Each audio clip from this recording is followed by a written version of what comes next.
Hello, this is Fritz-Ay says, and welcome back to Heroes Advent.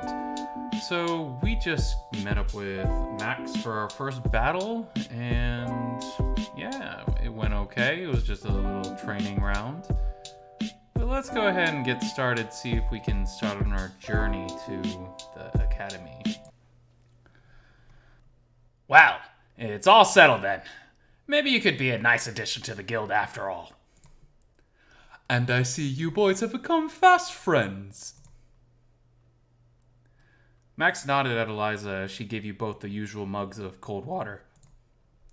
I guess you could say that, ma'am. Well then, lunch is ready. You boys better come along now. You both joined her for another lovely meal of the day. Alisa seemed a lot chattier this time around. And you also felt quite happy, now that you've joined them both in their bantering. It was probably the best time you've had for quite a while.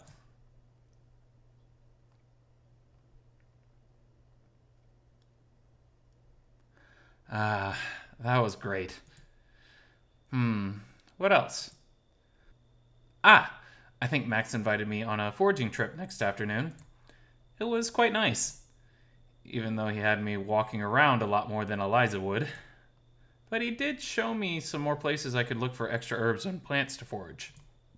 So maybe I could even impress Alisa the next time around. And to think I thought Max hated me at first or something. He's been really nice to me, even trained me again yesterday. Even though the way he trained me was rather rough.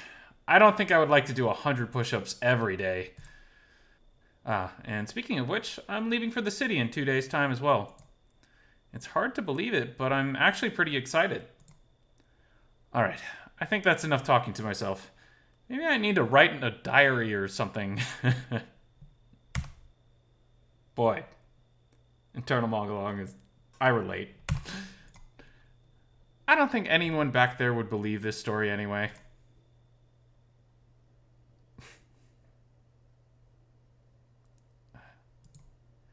There was a sinking feeling in your chest as you recognized the stone corridors around you.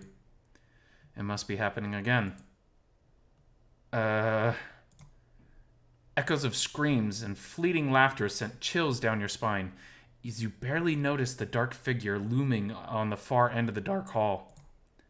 It was smiling. You took a step forward, only to find yourself falling into another unseen pit. Whoa!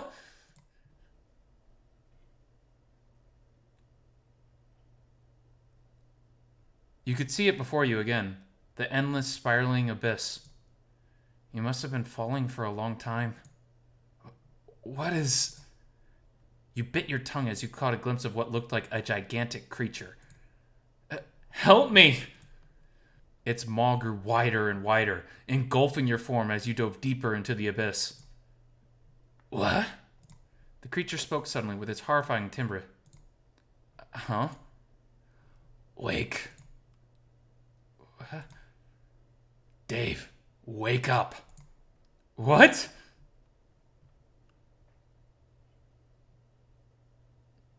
You awake finding yourself drenched in sweat. You take a moment to look around the bedroom, darting your eyes from one corner to the other. Dave, are you all right, dear? You startled as a gentle voice spoke to you. It took you a moment to realize it didn't come from something hostile. Yeah, I'm fine. You muttered shakily, eyeing the bunny lady next to your bed. Sorry for making you worried, Alisa. I had a nightmare again. Oh, poor dear, it's all right. Alisa whispered, petting your head. Her soft touch really helped calm you down. But a nightmare, you say? You looked at her again. She looked quite concerned despite the gentle smile on her face. Perhaps it's a sign. A sign? It's nothing. Here, clean yourself up a bit, would you? You took the small towel she handed you and dried off the sweat from your neck and face, especially your forehead. Thanks, Alisa. Sorry for bothering you as well. Did I oversleep again? Not at all. In fact, I was going to let you sleep for a while after last night's errand, but you were shouting and whimpering so much, I had to wake you up early. It wasn't something you thought you'd get used to, but before you knew it, your tail was wagging at her gentle caress, and you breathed a sigh of relief as she scritched your ear. It's all right, Eliza. Thank you. You could hear her chuckling as you snapped out of your trance. You sheepishly nudged her hand away. Breakfast is ready if you want to eat. Then you can take it easy for a bit. She smiled as she left her side, stopping by the door for a moment. Max is outside if you want to help him. He's going to chop some woods for the furnace. I'll be at the garden if you need me. Okay, thanks again, Eliza. You put on your clothes and headed for the dining room, where your breakfast sat on the table. Oh, sweet, it's grilled chicken and eggs. Don't forget to wash your hands, Dave. Eliza shouted from outside. Got it. You quickly washed your hands on the sink. All done. You sat at the table and delved into the meal. It's already been 2 weeks since you arrived here out of the blue. It was very terrifying and overwhelming at first, but now everything seemed quite alright to you. You've gotten a lot more accustomed to the new lifestyle at Eliza's place, even feeling more comfortable with your new body and all that. In fact, you're quite excited for the days ahead. Although there is still that prophecy thing Eliza told you about. If you can recall correctly, it was something about a hero coming from another dimension that could defeat the evil king and restore peace to the land. I hate to say it, but that's still a bit too much for me right now. What's this? Eh? Jeez, Max, you scared the crap out of me. You groaned, playfully hitting him in the stomach. Heh. Well, you were zoning out for a while, Dave. Chewing on that chicken bone like so. I know it's tasty, but there's still some left if you're hungry for more. Ones with the meat still intact for you to chew on. Shut up. You feel yourself blushing hard as you glanced away from him.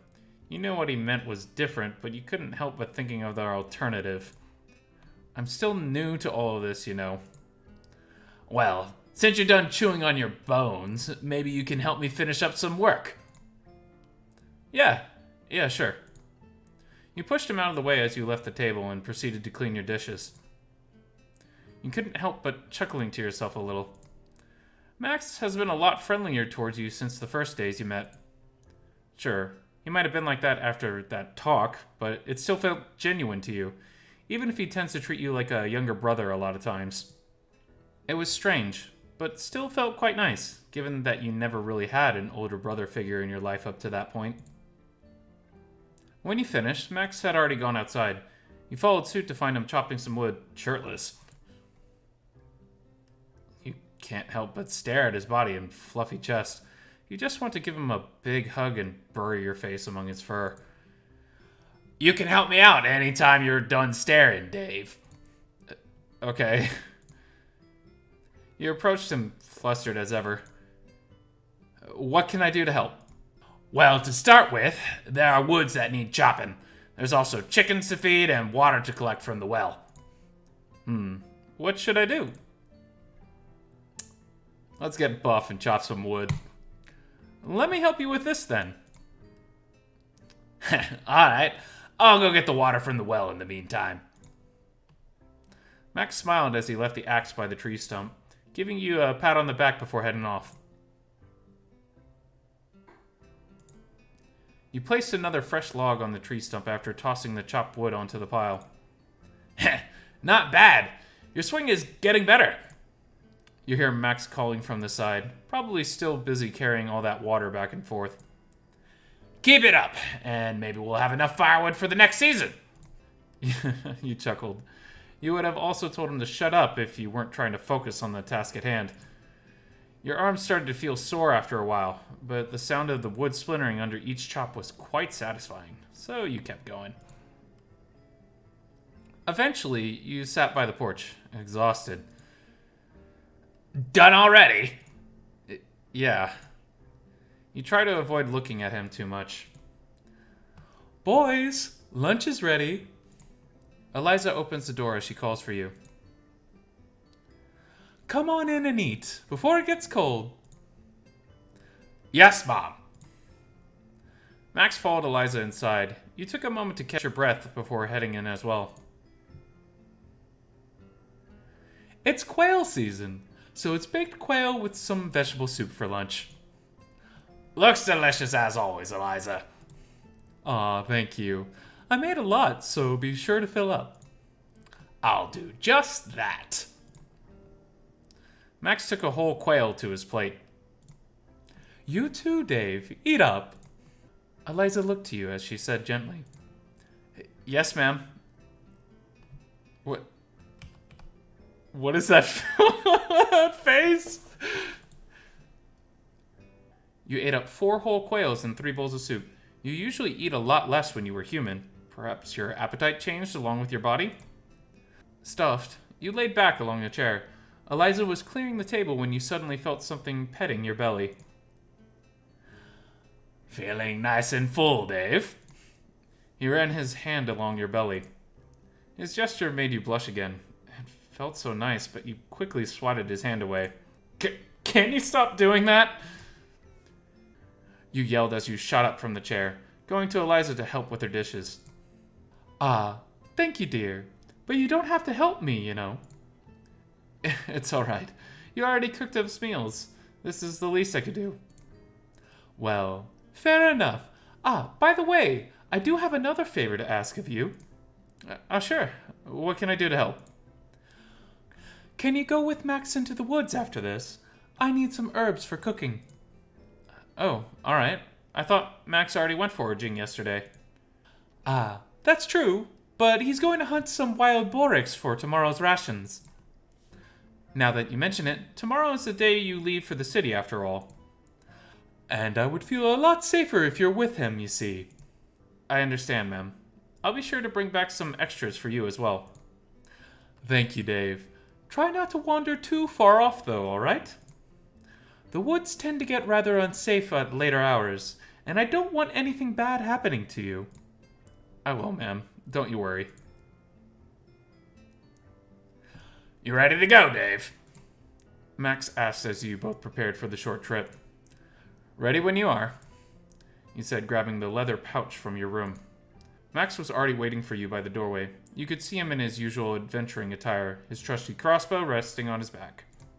You wondered if you could bring something to defend yourself. Then again, you were just out picking herbs. It's not like you would need a weapon for such a trivial task. After saying goodbye to Eliza, you and Max headed into the depths of the forest. After going past the faded pathway, you began to see some of the clearings.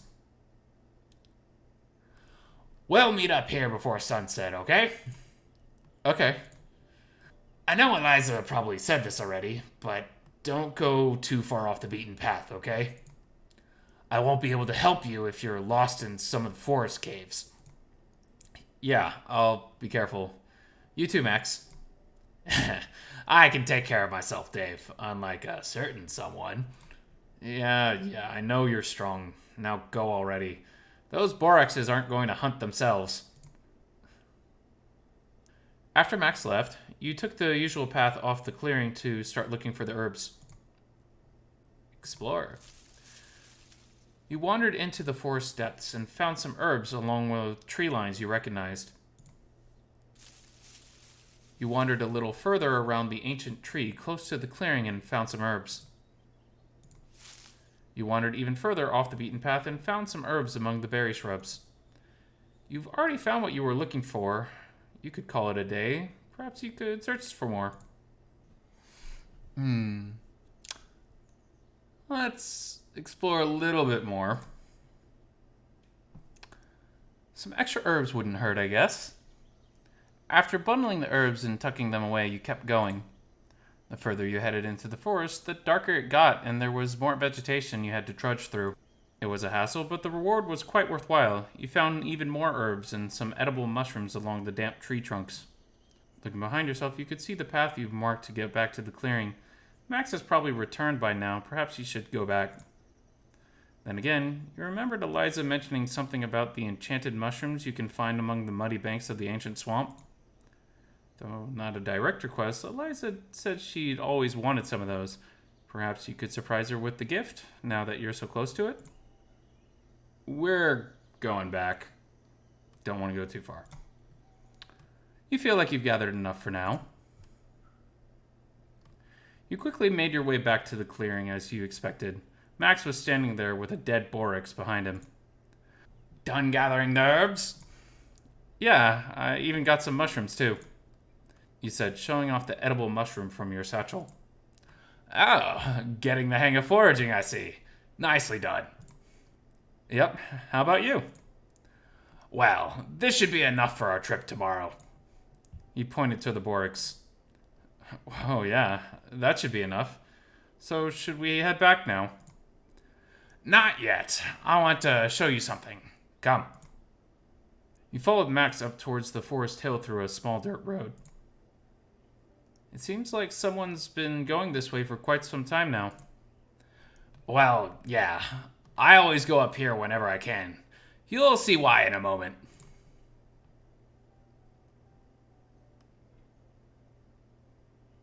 The path led to a cliff overlooking the city and the mountain range from afar. The sun was just beginning to set upon the horizons as the skies turned an orange hue. You can see the stars appearing around the edges where the sky is dark, enough to make them shine. It's beautiful. It's magical. You could say this is the main reason why I keep visiting Eliza, aside from her cooking. Saying this makes me hopeful. It's like all my problems went away, even just for a moment. You have problems, Max. Well, everyone does. Mine is just a bit complicated. He gazed upon the stars. Somehow, the look in his stoic eyes seemed sad and gloomy for a moment. Let's assure him. Well, whatever happens, you know I'll be right by your side, Max. Thanks, pal. You sat there with him until the sun had completely set. You gathered your things and proceeded to go home with him. You talked with Max all the way to Eliza's house, cracking jokes along the way where appropriate. The fireflies were out and helped illuminate the way back. As you got closer to home, you could smell something delicious wafting from the kitchen. Your stomach began to rumble. Max chuckled and gave your head another pat. You blushed, breaking from his touch, and ran towards the house, leaving Max behind for the moment. Welcome home, dear. She greeted you warmly. Ah, I see you brought the herbs I've asked for. Her smile grew brighter as she looked into your satchel. Ah, there's mushrooms too. Aw, Dave, you know you didn't have to, dear. You felt warmth as Eliza gave you a hug on the side. It felt really nice, even though it was just a brief hug. Well, I'm afraid these aren't the ones you really wanted, ma'am. Sheepishly, you nudged your way out from her embrace. Nonsense. These are just as valuable as the herbs, if not more. I hope you did not think of venturing that far into the forest, Dave. That place is very dangerous, and like I said, I don't want anything bad happening to you, young man. Understood, ma'am. Now, come in. Dinner's ready for you both. You can see a bunch of roasted quails behind her. You felt like digging into those dishes right away, but she stopped you on the way, reminding you to go wash up before eating dinner. You protested a bit, but eventually gave in, whimpering as you went. All right. You can eat first, Dave. Like a child, your ears perked up as you rushed to the tables, your tail wagging endlessly along the way. At least wash your hands first, young man. Okay, ma'am. I'll go wash up first, then. You cleaned the dirt off your hands and sat at the table, taking 2 quails to your plate. Don't forget to save some for Max. You nod to Eliza before delving in. Max returned after quite a while and ate his portion. After finishing the meal, Eliza told you to go wash up and rest up, as tomorrow would be quite the long journey. You went to the bathroom as Max stayed to discuss the plans for tomorrow with Eliza. You washed up for a bit before stepping into the hot bath. The hot water immediately soothed your tense muscles. You rested your back against the tub, dozing off for a moment. When you finally came to, you stayed there for a bit before stepping back out and dried up. You dried yourself with a towel after shaking the water off your fur, wearing it as you left the bathroom. The kitchen was dark and empty as you passed by. Maybe they're all asleep already? You slid into your bed after putting on your underpants. Your mind was already drowsy from a day of hard work, and yet somehow you felt restless. Tomorrow is a big day, and you couldn't help wondering what kind of people and what sort of adventures awaited you in the city. You drifted off to sleep after pondering for a while.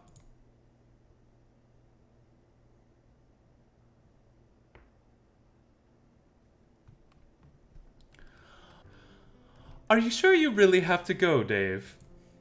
You looked to Alisa as she spoke. She seemed sad even though she was smiling. Well, you were the one that said I needed to go to the city, ma'am.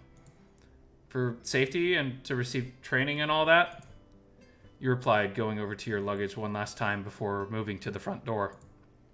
Ah, you're right, just...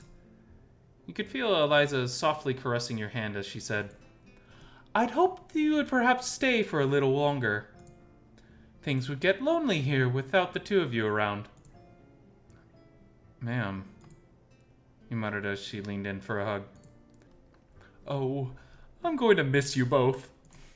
You could hear her sniffling ever so slightly under the embrace. You made sure to hold back your own tears. You've only been here for 2 weeks, and yet it somehow felt like years. Well, don't worry, ma'am. We'll come visit you when the time is right. You walked towards the dirt road where your vehicle awaited. It was a traditional horse-drawn carriage, only that it was hovering, with two of those weird beast creatures hauling the entire thing. You've actually taken a closer look at them, after taking a while to muster up your courage. It turned out that they weren't really all that hostile. They looked very strange, but somewhat like a mix of horses and wolves at the same time, which you still found very intimidating. Max was at the front tending to said creatures at the front. Go on, and put your stuffs in the back, Dave. Alright. You hesitantly left Alisa's side, keeping a close eye on those creatures. Are you sure those things won't bite me? First off, they're called Holf, Dave. And second, if you handle them well, they won't bite you. Much. Max smirked as he turned to the Halves. The growling noises they made still freaked you out a bit. Max didn't seem to mind it one bit, though. In fact, they seemed to be fooling around with him even, like pets with their owner. You opened the carriage door and placed your luggage inside. The Halves gave you a suspicious look. Yeah. One of the beasts growled at you as you went back to the front, and you tripped and fell trying to move away. Ma'am, are you actually sure he's the hero? Max sighed as he looked at Alisa. Well, come what may, he still has a long journey ahead of him. Of that I'm certain. And this would be where you come in, yes? I understand, but alone? I can't just be his personal babysitter, man. Well, I know you mightn't want to hear this, but... Alisa whispered hesitantly. Perhaps you could call on them for help? Max stared at her for a moment. He seemed to give the idea some consideration, but it was clear he didn't like it one bit. I don't know. Alisa, Max seemed reluctant, but Alisa was quick to shush him. Just give it a chance, for all our sake. I know things have been a lot different over the years, but together I believe you can pull this off. Alisa gave him another head pat and a gentle scritch on his chin. Even from afar you could see his tail wagging. You chuckled to yourself. A shame your phone had already died by then. This would have been a nice moment to immortalize. Alrighty, Max. You decided to call over to them after a moment. okay. Well, I guess this is it. Alisa smiled as you and her joined in a full-on embrace. Thank you, Alisa. Thank you for everything. If you hadn't found me in the forest and looked after me, I don't know where I'd be right now. Don't mention it, dear. Just make sure you take care of yourself. You could feel her hand running along your head fluff, before giving you the same chin-scritching treatment Max received. You savored the embrace for a while. Her touch really soothed your troubled mind as always. Remember to eat well and train hard. Keep it that, and I'm sure you'll become the greatest hero this land has yet to witness. Understood. I won't let you down. I promise. As the embrace parted, you hopped onto the carriage. Max was already seated at the front, and you could see him waving at Alisa. Until next time, Alisa. Until next time, boys. Safe travels. Ready to go, Dave. You gave the cabin a final longing look before closing the door. Yep, let's. Alright, giddy up. Max finally signaled the halves and the carriage began to gain momentum. Eliza's homestead soon faded into the distance. The scenery stayed the same. Just the ever-growing tree lines and shrubs to your sides. You were still in the middle of the forest after all. At first, you feel excited, but after staring at the same greenery for a few hours, you start to feel a bit bored. So, how was life before you came here? You felt like dozing off when Max woke up. Perhaps he was just as bored. As far as I know, I was human before I came here. A human? What's that? It's like... how do I put it? Well, it's like you, but without the snout, fur, tail, and paws. What? Max looked at you in disbelief. I can't even imagine what your old self looked like. You must have looked so weird. Sorry, no offense, but compared to what you just described, you look way better this way. He chuckled, keeping his eyes on the road again. Well, thanks, I guess. You muttered, feeling flustered again. I was a pretty average human back in my world. They said I have no parents, so I grew up in an orphanage. The caretaker said they'd found me on the porch one night, without any trace or whereabouts of the person that left me there. Wow. Life must have been pretty rough, huh? Well, for the most part it was okay. The caretaker is a good man. He can cook quite well, too, though Eliza's cooking would beat it by a mile any day. You both chuckled as you couldn't help feeling a bit hungry thinking back to the delicious meals Eliza prepared during your stay. And was it lonely growing up an orphan? Not exactly. I made some friends in the orphanage too. Since we don't have parents, we treat each other like siblings. We'd play together, go on field trips together, and go to the same school as well. School? Yeah, school. It's a place where young humans learn about the world and how things work. Ah, so just like the academy then. So, anything you wanted to know about our world? I'm going to end it there. I'm sorry I have to cut this one a little bit short, but it looks like we're going to ask Max more about the world, and we just left Eliza's cabin. So this has been Fritz-Ay Says, and have a nice day. Ciao.